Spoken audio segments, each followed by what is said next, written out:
indicado que es un ensayo que mide propiedades tecnológicas y que es un ensayo tecnológico y por lo tanto es sujeto a normalización.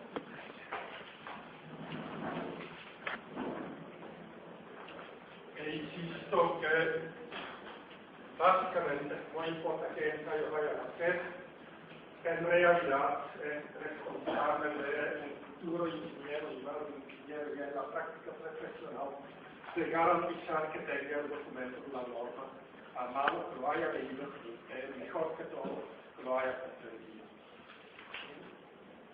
De ahí, pues, hemos definido el esfuerzo ingenieril como FNA, hemos definido la deformación ingenieril como delta L entre L0,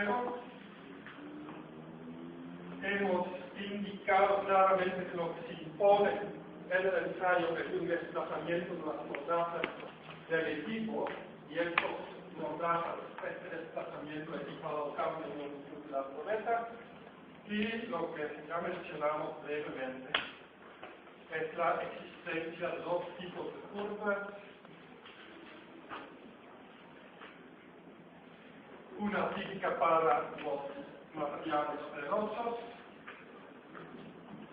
donde claramente podemos definir lo que sería un sigma C, un límite de excelencia superior, y en su momento dado un sigma C inferior, que por lo general es mucho menos importante.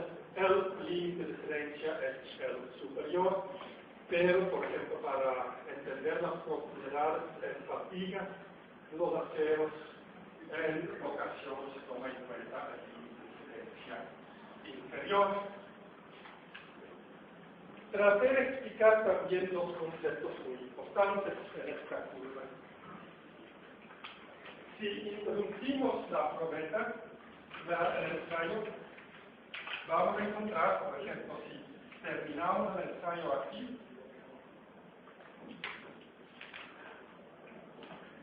encontramos que hay una recuperación elástica.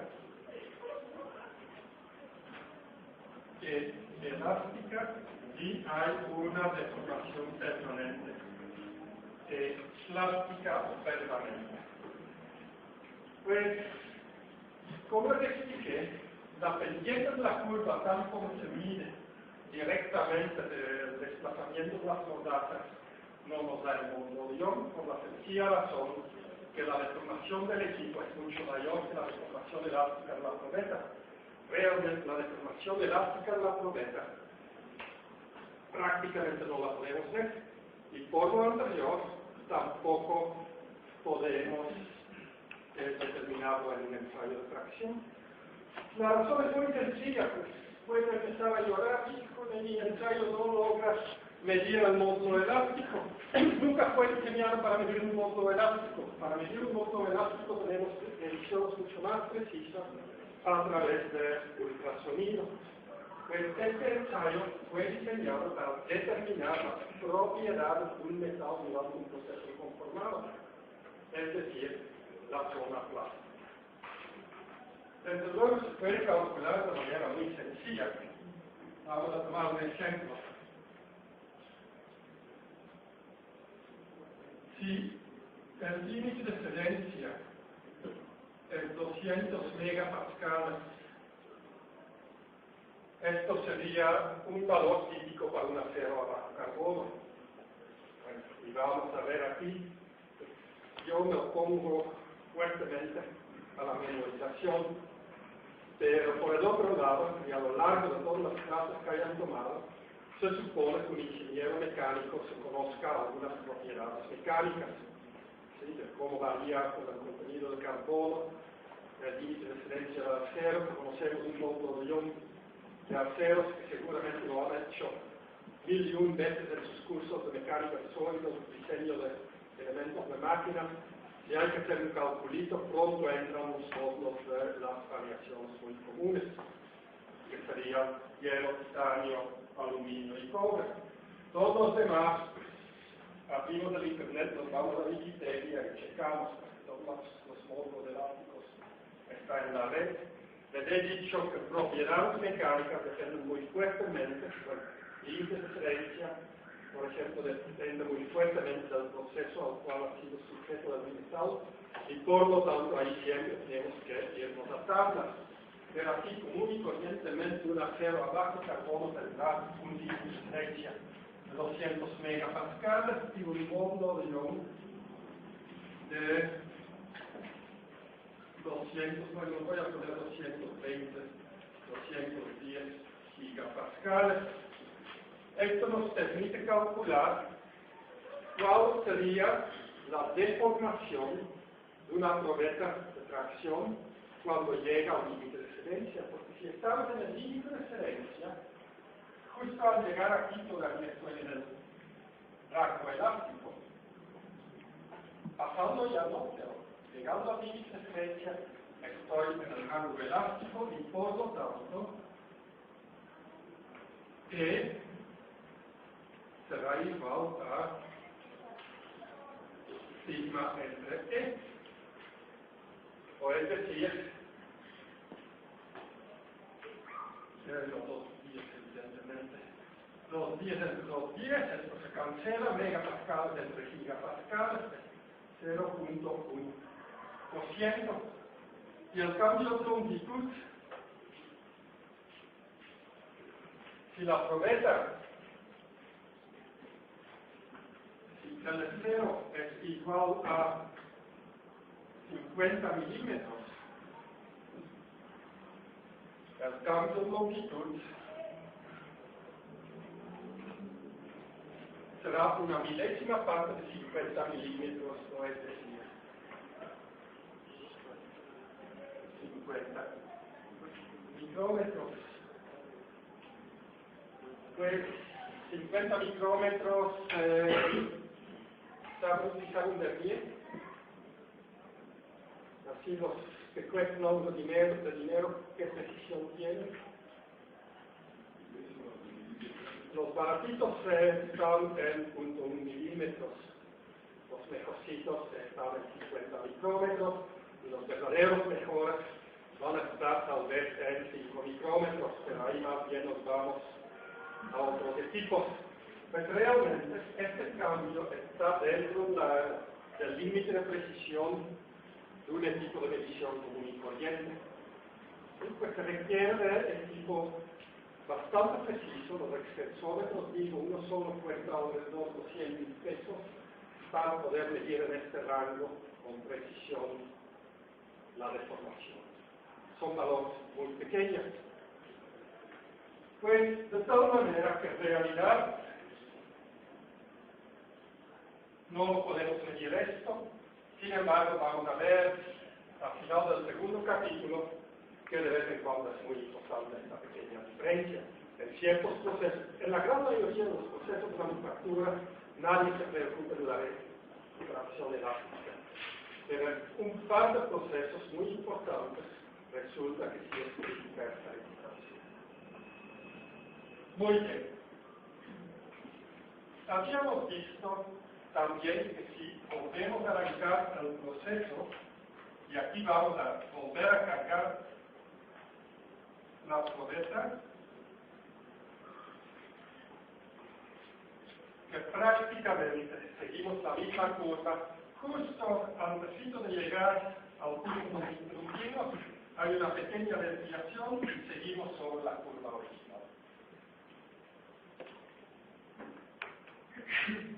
¿Qué significa esto?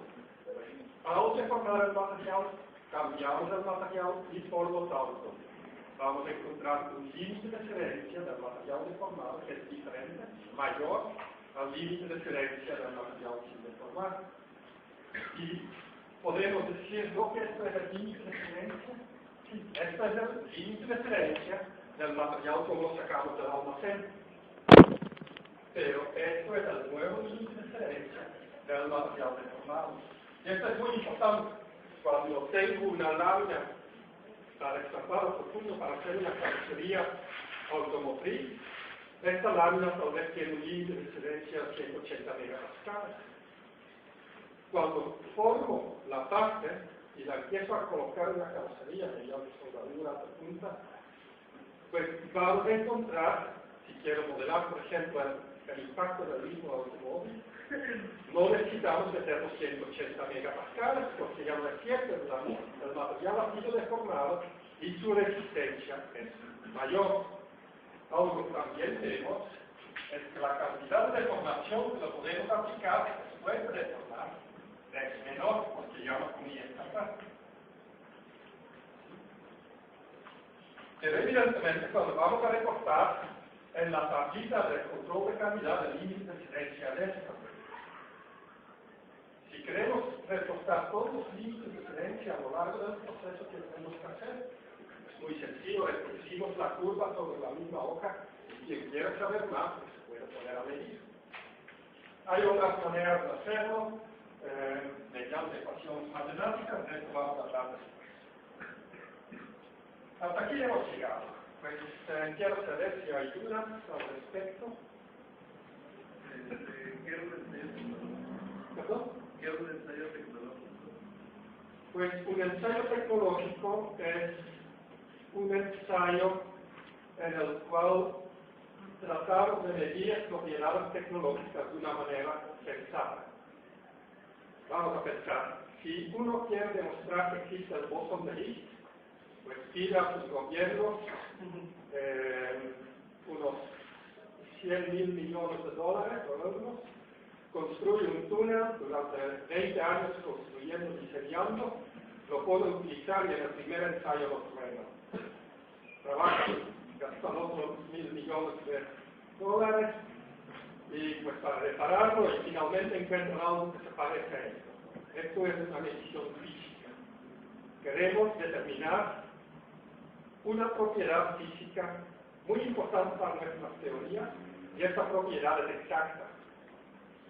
Bueno, aquí sabemos que las propiedades no son exactas y además del ensayo lo tenemos que hacer en un par de millones de laboratorios a nivel mundial, decenas de veces por semana. Pues definimos de una manera para medir algo que de todos modos no es un valor exacto. La velocidad de la luz la podemos medir con 19 números significativos. Nada más hay una velocidad de la luz. Las propiedades de acero 10 van a ser diferentes cada día que lo medimos. Y por lo tanto, el ensayo que hacemos tiene que darnos dentro de los límites de la precisión requerido el resultado requerido. Pero esto significa que si cambio la velocidad del ensayo, obtengo otro valor. Si cambio el tamaño de la probeta, no va a diferir mucho, pero puedo tener 1, 2, 3% de diferencia. Y por lo tanto, medimos según la norma, y si la norma deja diferentes opciones, como por ejemplo la SPM E8, tiene probetas de tamaño estándar y de tamaño reducido. Como nosotros tenemos poco material, siempre utilizamos reducido. Pero cuando escribo un artículo científico, tengo que escribir si hizo el ensayo según la norma ASTM E8 con probetas de tamaño reducido. Y con esto cualquier otro investigador a nivel mundial puede reproducir lo que yo haga. Pero podría ser que alguien en otra parte quiera hacer sus probetas de microscopio electrónico de este tamaño, probetitas así. Y va a decir, los resultados de los que aún no sirven para nada porque yo lo medí y no sabe. O digo yo, discúlpeme, pero estas probetas es otra norma, o ni siquiera son según una norma. Alimentarte tú y pues no me vengas a decir que lo mío está mal. A veces es muy difícil de explicar porque tratamos en muchas ocasiones con gente que estudió física, que se acostumbra a medir propiedades, la carga de un electrón, la masa de un próton. Pero estos sí son valores absolutos, sin variación. Un límite de diferencia no, es una propiedad tecnológica. ¿Cuál es la ventaja de ensayos tecnológicos no son tan imposibles de ejecutar como, por ejemplo, la determinación de alguna partícula exótica. Y lo podemos hacer miles de veces dentro de un formalismo de normas y de control de calidad sin tener que preocuparnos de que, y si el tamaño varía, ¿no? Sabemos que hay un efecto de variación de tamaño y por lo tanto siempre utilizamos el mismo tamaño. ¿Y cómo garantizamos que es el mismo tamaño? Podemos hacer un punzoncito y en la prensa ahí estampado, si queremos hacer ensayos, montamos el punzón y troquelamos las probetas. Pero la norma dice que en realidad se tiene que maquinar con fresa. Todo el mundo utiliza el punzón, es muy rápido. Pero si tú tienes una fresa de control numérico de alta calidad, pues es mucho más preciso y según la norma hacerlo con la fresa. Y si lo haces con fresa ya ni tienes que medir las probetas, porque como es CNC, otra vez la precisión del equipo CNC puede ser considerablemente mejor que la precisión de lo que tú haces con tu vernier, además lo pones chueco, lo giras, lo que sea, ¿no? Pues esto es un ensayo tecnológico, un compromiso entre precisión y practicalidad, pero regido por una norma de tal manera que si lo hacemos aquí en China, que sabe lo mismo. No sé si hay otras dudas. Bueno, pues vamos a seguir. Tiene derecho tiene obligación a preguntar. Hay aquí todavía un asunto muy interesante que tal vez no se ha metido a pensar. 210 megapascales. Hay que pensar qué significa esto. Porque siempre en ciencias materiales hablamos de megapascales. Cuando hablamos de fluidos, hablamos de kilobar, cuando mucho. Pero aún así un kilobar no es poquito. Vamos a ver aquí. Pues esta mesa tiene aproximadamente 2 metros de área. Pues un esfuerzo de 1 pascal significa 1 newton entre metro cuadrado. 1 newton, 100 gramos, pues es el peso de una manzana. Si pongo 2 manzanitas aquí sobre la mesa, esto es 1 pascal. Bueno, si quiero ahora tener 1 kilopascal, pues son 2000 manzanas. Pensando en 200 manzanas en un bacal, pues son 10 bacalitos. Es 1 kilopascal. Podemos ver 10 bacales, 5 de alto, pues hasta aquí, en el techo. 1 kilopascal. Pues 1 megapascal son 5000 bacales apilados, pues se va a caer, pero pues vamos imaginando, 5000 bacales aquí, una pila aquí, una pila aquí. Y pues la resistencia del acero es 2000 veces, 200 veces esto, pues vamos a ver 5000 por 200, 10.000 son 2 pilas de 1.000.000 de bacales aquí apilados sobre la mesa. Evidentemente la mesa tiene sus tapitas delgadas, tal vez después no se va a fracturar cuando llegamos a 1.000.000, tal vez ya en 100.000 se dobla la pata. Esta es madera, ¿verdad? No es madera, alguna cosa rara, que está en flexión, pues tenemos que hacer bien nuestros cálculos, pero si esto fuera un bloque de acero, antes de que colapsa, pues necesitamos apilar 1.000.000 de bacales, es decir, más allá del cielo, para llegar a colapsar. Pues son en realidad valores extremadamente elevados, que difícilmente nos podemos dar cuenta de qué se representa. Aunque no sé quiénes se fueron a Acapulco, en este sitio, tal vez han visto por ahí un pedacito, 1.000.000 de toneladas de concreto colgado en cablecitos de este tamaño, con trailers y coches de arriba, y pues hasta la fecha no se ha ido para abajo. Pues hay que recordar que estamos hablando de valores realmente muy grandes. Si hablamos de rigideces, vemos también que la rigidez comparada con el límite de referencia, la rigidez es aún mucho mayor, y esto causa que las deformaciones elásticas, cuando las calculamos, realmente son extremadamente pequeñas. Aunque, por ejemplo, es algo que pocas veces se sabe, pero en la ingeniería civil avanzada, este tipo de deformaciones para colocar maquinaria de precisión es demasiado.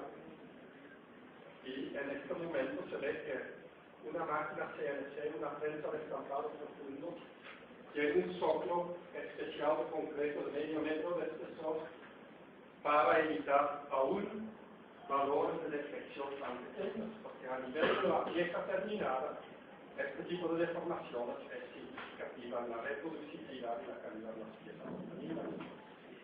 Pues vamos a ver más que nada en máquinas de CNC de muy alta precisión y de muy elevada capacidad, que una construcción civil común y corriente tiene demasiado deformación aún en el rango de la para estacionar el coche, colocar una serie de sillitas para tomar clases, y estas deformaciones son absolutamente y completamente despreciables. Bueno, teníamos otra curva de tracción para todas las aleaciones no ferosas, la gran mayoría de aleaciones no ferosas, donde no hay átomos de nitrógeno y el carbono intersticial, vamos a encontrar curvas muy distintas. Bueno, no muy distintas. Nada más falta esta transición donde se da el fenómeno libre.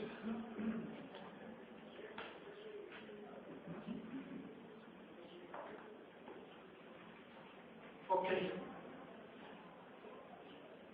Medí esta curva, mi jefe me pide que le ponga un límite de referencia. ¿Dónde está la transición? Es una curva continua. Aquí vamos otra vez. Es un ensayo tecnológico. Le pido una respuesta y yo conozco la respuesta. El límite de referencia en este caso es igual a 0. Jeffrey Ticker, muy famoso investigador del Instituto del MIT, ha hecho las medidas muy precisas y demuestra que a muy pequeños esfuerzos ya hay dislocaciones que se mueven. Pues todos los no ferosos tienen límite de referencia 0. Yo lo reporto a mi jefe tiene que ser algo sensato en el sentido de que realmente sí hay una zona que dentro de la precisión de la medición es lineal. Bueno, más bien con mediciones precisas y modernas no es tan lineal, pero que en buena aproximación es lineal. Pues, ¿qué tal? Pues lo que se dice no se puede medir. Pero vamos a dar un valor donde la deformación permanente es tan pequeña que no importa. Pues, ¿cómo se hace? Una deformación permanente muy pequeña, pues más o menos como esta. Pues se define aquí, por ejemplo, un nivel 0.2%. Se traza una línea paralela con la curva. El dibujo está tremendamente exagerado. Realmente, cuando lo hacemos con plumón, vemos que la negra y la roja están prácticamente sobreimpuestos. Si lo hacemos en matemática y ampliamos el dibujo para que nada más aparezca este rango, evidentemente aparecen deformaciones grandes. Pero en realidad esto está pegado sobre el eje vertical. Si todo lo pego sobre el eje vertical, no vemos nada. Lo vamos a exagerar un poco y decidimos que esto es el sigma 0.2 y reportamos el sigma 0.2 en vez del límite de referencia, y todos los casos donde vamos a hablar de un límite de referencia, si tenemos un material que no tiene fenómeno de Lübeck aquí, si tenemos este tipo de curva, Lo que vamos a reportar como límite de referencia es un sigma 0.2. Pero evidentemente, si queremos demostrar que sabemos de ciencia de materiales, si queremos ayudar a nuestro cliente, nuestro jefe, lo que sea, distinguir entre que no era una curva de estas, sino una curva de estas, en vez de escribir sigma c, escribimos el 0.2. El adecuado como el sigma c superior aquí es el sigma c, o lo utilizamos como el sigma c, esto lo utilizamos como el sigma c, índice de excedencia. Desde luego, no sé si les mencioné, pero c es de ceder, se escribe con c, no con s. Es ceder ante las cargas aplicadas a la pieza, de forma permanente. Estrictamente no es un límite elástico, ¿por qué? Porque ya tenemos 0.2% de deformación. Y luego está la pregunta, ¿por qué 0.2? Pues había normas inglesas, franceses y alemanes. El alemán era 0.2, el francés 0.5, el inglés 0.1. Pues se pusieron todos, ¿cómo se define luego cuál es el correcto? Muy sencillo. Cortamos probetas de 10 diferentes tipos de láminas, lo más uniforme posible, en un lugar predefinido, y mandamos un paquete de probetas de cada una de las láminas a 20 diferentes laboratorios que trabajan según la norma francesa, alemana, inglesa, la que sea, y todos regresan sus resultados, diferentes lagos del mismo país, diferentes áreas bajo diferentes normas. Y se ve cuando regresan los resultados en qué grupo de lados se tiene menor variación.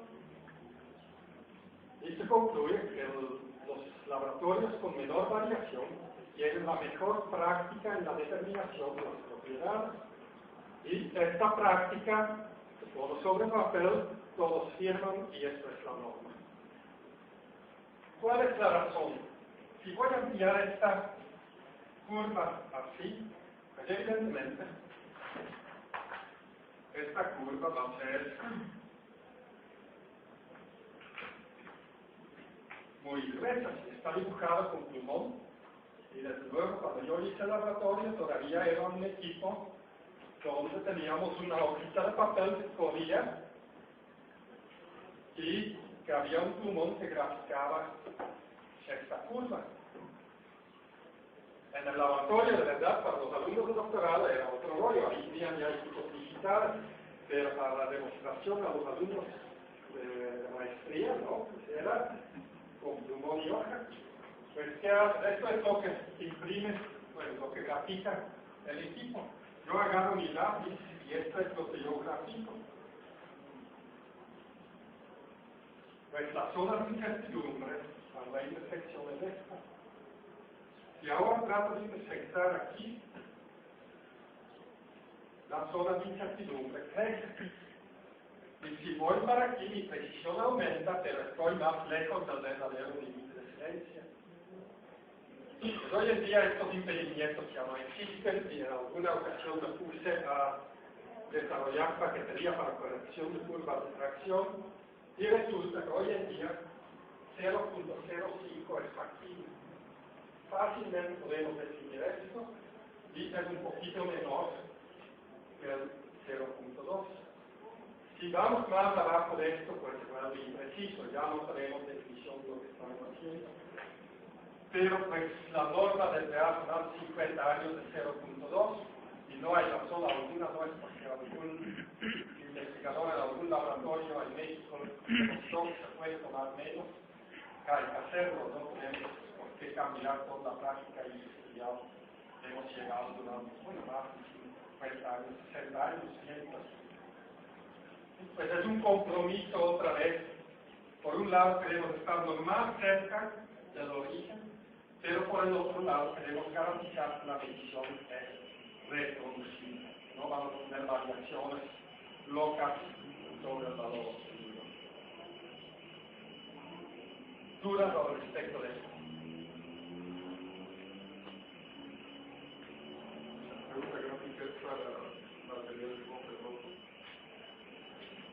Estrictamente dicho, no hay que definirlo. Si no ves estos fenómenos libres, estamos en esto. Desde luego, este efecto en lámina de pasado profundo genera bandas, lo que llamamos bandas libres, que es un relieve que corre diagonalmente sobre la lámina. Si tú lo ves después de pintar en la carrocería, es como rayones. No son rayones, se llaman bandas libres y no es ningún defecto ni nada. Pero pues, nadie se va a comprar un bonito coche si tiene cosas como rayones sobre la carrocería. ¿Qué es lo que se hace? Muy fácil. Último paso en el proceso de producción de la lámina es lo que se llama el spin pass, y se aplica una deformación de 4% a la lámina, mediante laminado. Y con estos 4% estamos aquí. Y cuando yo sigo deformando, voy a seguir sobre esta curva, no tengo el fenómeno.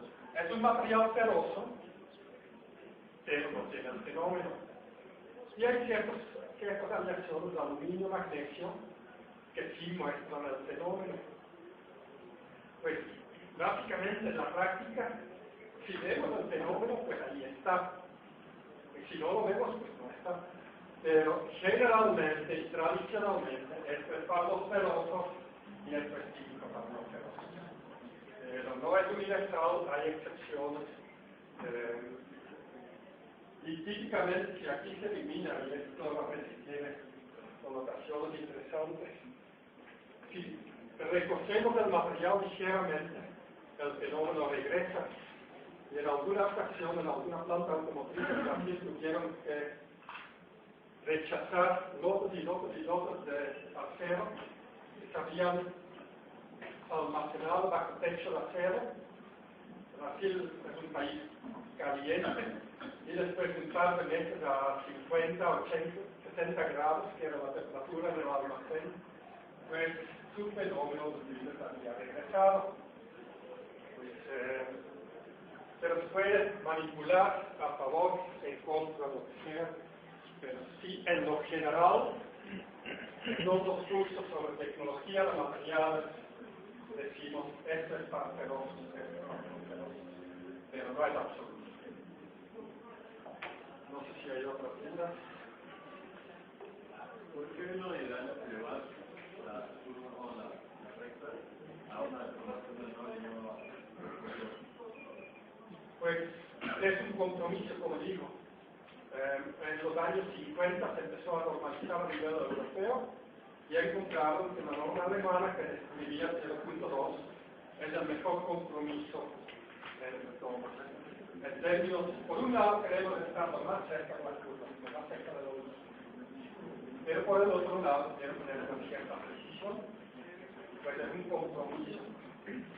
Nótense también que esto es una deformación permanente, y tal vez vale la pena que lo apunten ahí en letras claras, porque en el examen siempre hay como un cuarto de mis alumnos que la tratan vertical, y esto no me da el resultado. Incluso si aquí trato verticalmente, probablemente llego a través de la zona elástica todavía. Pues, la línea se traza paralelo con la parte lineal de la curva. No hay problema con una parte lineal de una curva, una recta simplemente es una curva que es tan curva que quedó recta, ¿no? Pero aquí tiene que ser paralelo y no vertical. Si es vertical, está chévere. Estamos hablando de una deformación permanente o plástica, no estamos hablando de una deformación total. Muy bien. Teniendo las gráficas aquí, vamos a indicar instantáneamente todos los puntos importantes. El máximo de la curva nos va a definir lo que conocemos el esfuerzo máximo. Esto es igual en ambas curvas.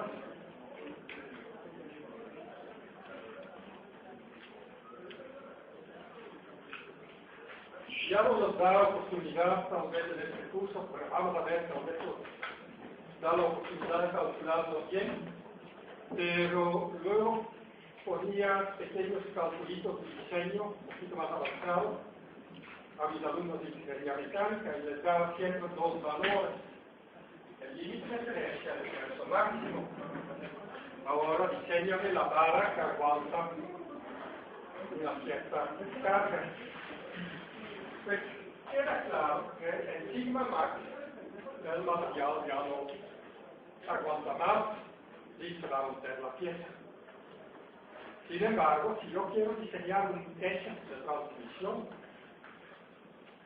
pues si un eje de transmisión rebasa su límite de excelencia, queda chueco, ¿qué va a pasar?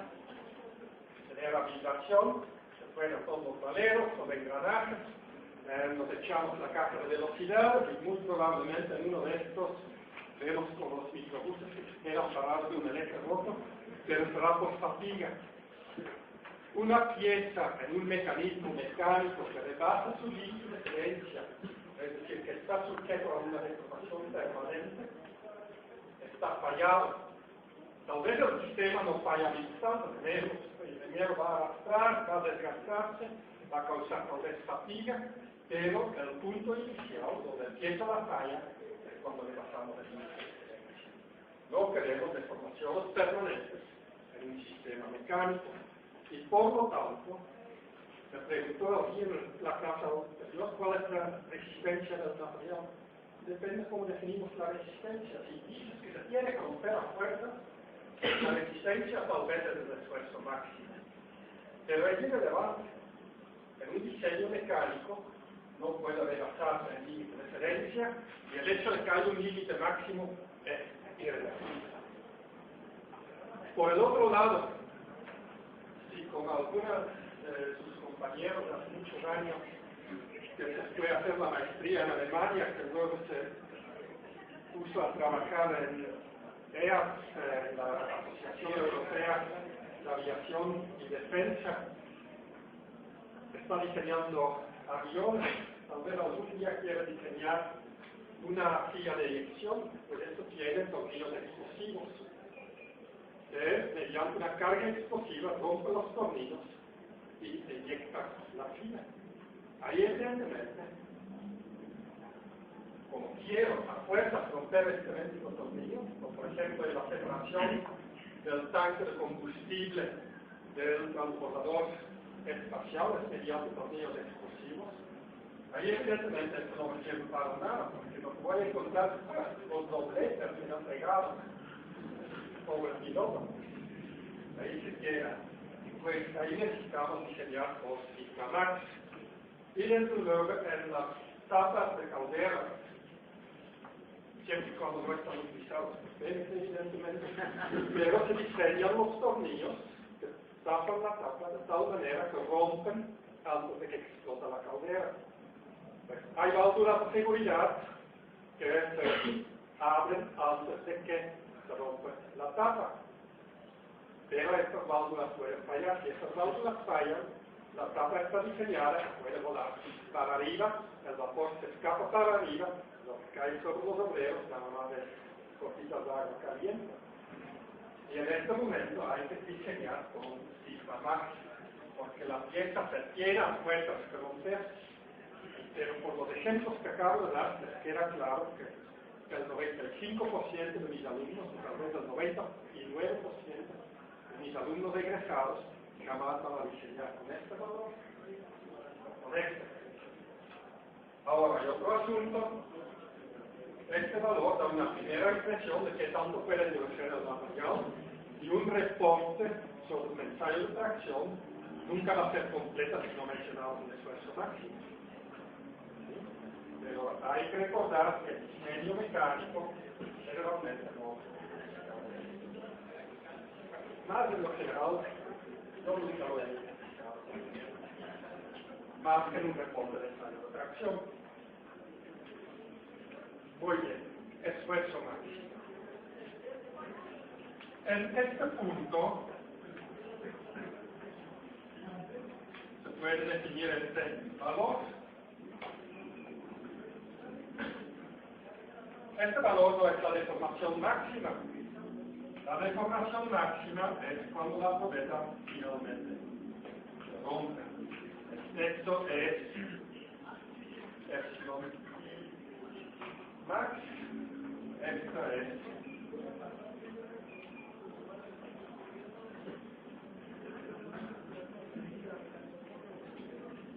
aquí puede haber confusión, y si digo que aquí puede haber confusión, significa que hay alumnos que reprueban porque no apuntaron que aquí puede haber confusión. Pero en este momento, si medimos muy bien, con un buen equipo, y se aumenta aquí en el lado, logramos el lado de la mitad de los kilómetros, aquí la curva va para abajo verticalmente. Por lo tanto, a la deformación epsilon max, no lo podemos asociar a un valor único del esfuerzo. Hay una cantidad infinita de valores de esfuerzo, porque cae verticalmente la curva para abajo. Pues nunca vayan a asociar estos dos. Ni traten de buscar aquí un valor para graficar allá. Este valor no existe. Y es un error tratar de reportarlo. Y el ensayo está bien hecho, y el equipo con que lo hacemos está muy rígido, pues un equipo muy pesado y muy preciso a la vez. Podemos medir aquí hasta 0 con la curva. Como el equipo que tenemos no es ya tan bien, en tan buen estado de mantenimiento, vemos que aquí empieza a aplicar la curva por efectos dinámicos y se acaba la medición, pero en ningún momento podemos asociar nada a eso. Lo único que yo hago cuando tengo una paquetería para análisis automático, si veo que de punto a punto empezamos a tener grandes diferencias, digo aquí cortamos el análisis, pero no hay un esfuerzo asociado. Y como digo, esto no es la deformación máxima. Sí es el esfuerzo máximo, pero no es la deformación máxima. Esto la vamos a llamar epsilon homogénea. HOM. ¿Por qué?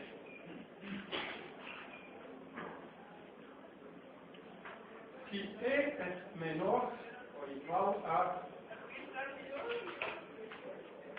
epsilon homogéneo, y fíjense que si bien estamos hablando de deformaciones ingeneriles, en la norma se utiliza epsilon, pues no me queda otra cosa de comparar una E con una epsilon, pero la epsilon da norma en realidad, para razones didácticas tendría que ser una E. Pero como tiene ahí 60 años en la norma como epsilon, o más, porque esto es real, no lo podemos modificar. Pues, en este caso vamos a encontrar que la sección de la probeta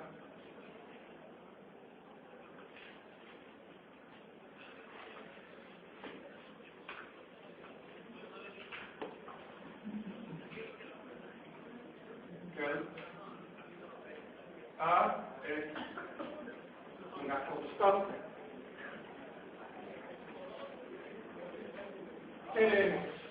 Si aumentamos la longitud de la probeta, su sección se hace más delgada, porque el volumen es aproximadamente constante.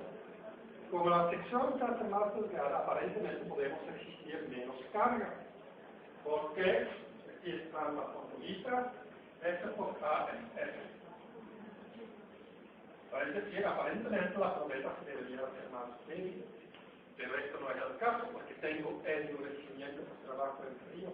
Pues la reducción de la sección se compensa por el aumento de la resistencia. Pero llega un punto donde la reducción de sección ya no puede superar el aumento. Bueno, ya, perdón. hay un punto donde el endurecimiento ya no puede contrarrestar la reducción de sección. Y en este punto exacto es donde la curva empieza a bajar. Pero sí, aquí por ejemplo, si hay un pequeño cambio un pequeño error, defecto en la probeta, esta sección es más débil. Y la probeta quiere deformar aquí, en esta sección. Como se deforma aquí, ya no hay fuera, esta zona endurece. Cuando se hace más dura, se hace más resistente, y el punto más débil puede estar en otro lado. De esta manera, durante todo el ensayo, si hay una zona más débil, siempre va a haber una zona más débil, es el material nitrogenio producido por humanos y probablemente unos defectitos del proceso de corte generan pequeñas irregularidades superficiales. No hay problema, el material es dúctil, se deforma más en estos puntos y por lo tanto endurece más. Y el endurecimiento compensa la pérdida de resistencia. Pero en el momento que llegamos a epsilon mayor que epsilon homogéneo, vamos a encontrar que si hay una zona más débil, típicamente la vamos a encontrar cerca del centro de la probeta, esta zona se empieza a deformar preferencialmente.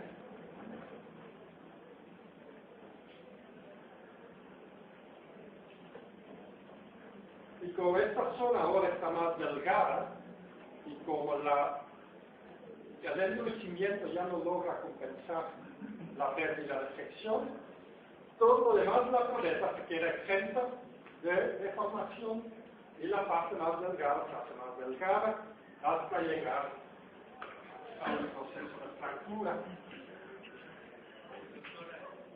Pues este punto se llama el cuello. Y ahora, pues yo sé que casi el 100% de sus profesores del lado de teoría, aún aquellos que son alumnos de doctorado míos, le dicen cuello de botella, porque son unos borrachos. No es cuello de botella. Cuello de botella se maneja en un proceso donde todos los productos se adoran y ya no se puede trabajar. Cuello de botella se genera cuando a alguien se le ocurre hacer obras en el periférico y será un carril. ¿Sí? Un cuello de botella es algo que ocurre en un proceso y en una botella. ¿Sí? Pero en la probeta de tracción es simplemente, en inglés, neck, no bottleneck, neck tal cual, y no cuello de botella. Pues si veo cuello de botella, el despacho, un alemán, son unos borrachos, ¿no? Es una mala traducción, yo sé de dónde viene esta mala traducción, pero no mala traducción. Pero pues no tiene nada que ver con botellas, el concepto de cuello de botella sí existe, pero se refiere al tráfico, se refiere a un proceso, se refiere a un procedimiento burocrático. Por ejemplo, si hay una sola persona que tiene que poner los sellitos de todos los documentos, pues puede ser que todo ahí se atora, ¿no? Aquí no, nada se está atorando, nada más se está haciendo más delgado, de tal manera que el cuello es la parte más delgada entre la cabeza y el cuerpo. Simplemente para la geometría, no vayan a confundir. Pues una vez que pasa esto, la resistencia de la probeta disminuye. Algo que es importante, en esta zona, el material sigue endureciendo, pero la sección disminuye tan rápido que la curva baja. Porque esta curva, al final de todo, es un compromiso entre fuerza y área. Y el área disminuye.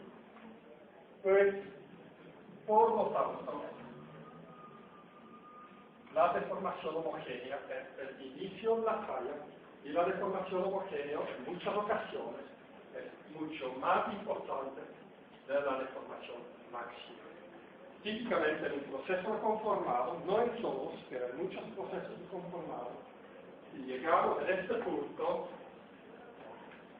empezamos a tener defectos. Y este punto corresponde con el esfuerzo máximo.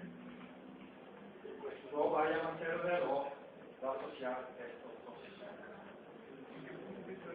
Siempre hay 2 o 3 alumnos que lo hacen, pero generalmente no aparecen ya después en el segundo partido. Bueno, dudas.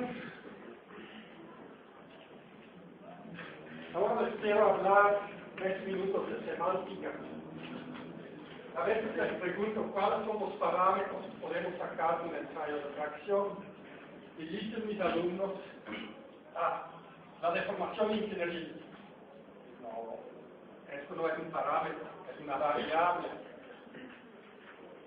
Ese no es un parámetro, es una variable. ¿Por qué es una variable? Porque varía a lo largo del ensayo. ¿Y por qué esto es una constante, un parámetro? De todos los diferentes que encuentro durante el ensayo, todos los valores que puede tomar mi variable, algunos son especiales.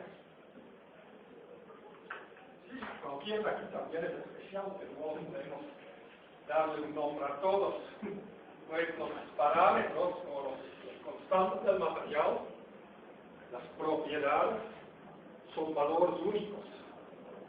Y no podemos confundir el concepto de un parámetro con el concepto de una variable.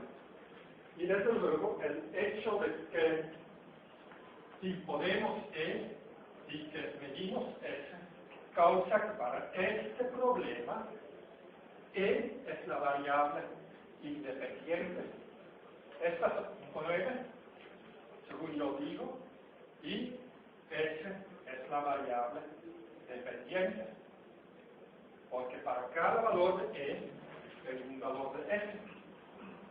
Ahora, si quisieran imponer S y medir E, su ensayo falla, porque voy a imponer S y hasta aquí todo va bien, aquí empieza a acelerar. Pero llego en este punto, quiero aumentar la S y ya no puedo. El producto no puede resistir nunca más que el máximo de esta curva. Y pues controlando S, aquí el ensayo se vuelve inestable, porque yo quiero aumentar S, la probeta no puede y con una muy elevada velocidad va a tronar, se generan efectos dinámicos y ya no estoy midiendo las propiedades que yo quería saber, que son cuasi estáticas, no dinámicas. Sí, pues, no vayamos a confundir entre parámetros y variables.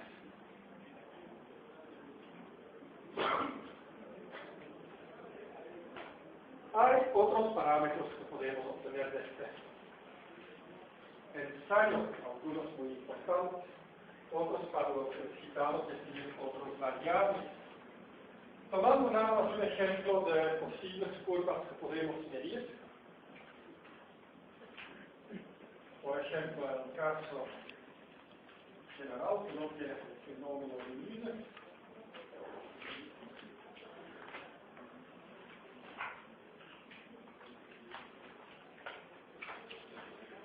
insisto en sus dibujos, recuerden que la curva va bastante vertical, incluso tan vertical, si hacemos una corrección para la deformación del equipo, que esta curva y el eje vertical están sobreimpuestos en la gráfica. Pues valores típicos, incluso aquí vamos a estar hablando tal vez de 30%. Para la deformación homogénea vamos a estar hablando tal vez de 20%. Para el límite elástico estábamos hablando de 0.1%. No se ve en esta escala 0.1. Es una 200ª parte de esta línea, no se va a ver. Pero para indicar de qué estamos hablando, pues hay que exagerar un poquito. Pero si quieren realmente ajustar la curva para que quede así, pues me indica que no han pensado muy bien de qué estamos hablando.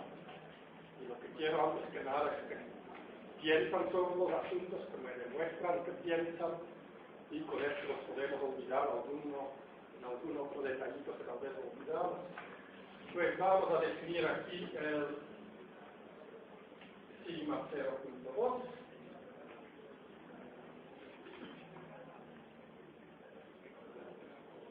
Ahora, si tengo una probeta, vamos a considerar nada más la sección rectangular. Tengo una puerta y tengo un desplazamiento, bueno, en la puerta. Y aquí tengo un DL. Por la definición de energía de trabajo puede escribir W es DL. Y si quisiera conocer la cantidad de energía en la probeta por unidad de volumen de probeta, tengo que dividir entre W entre L0 a 0. Este es el volumen de la probeta, es igual a F entre A0 de L entre L0 es F de E.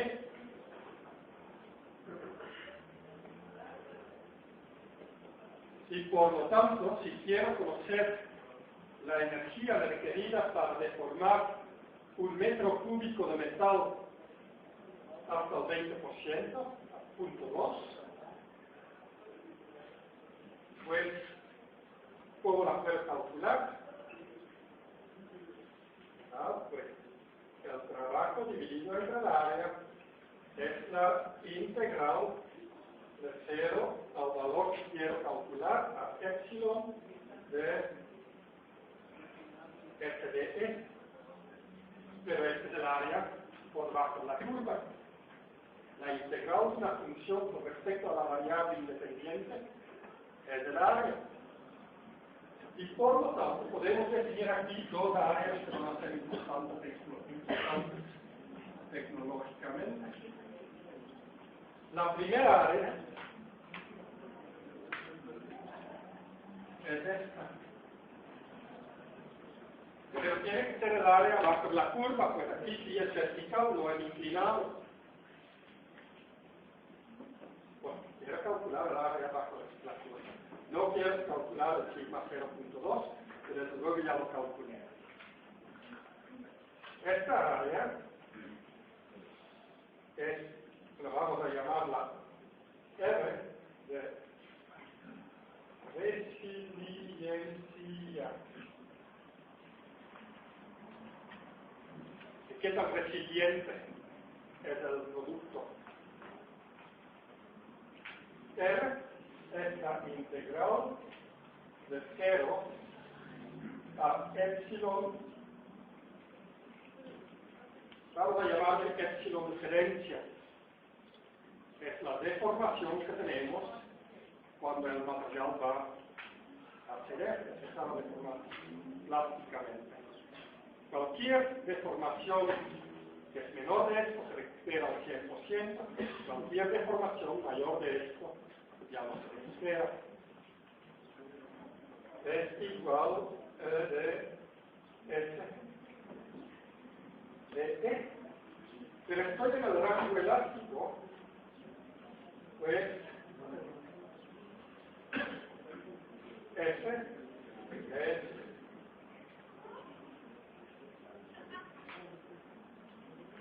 es E. ¿Por qué? Pues estamos en el rango elástico. Pues R es E 0 hasta C de E de E es igual a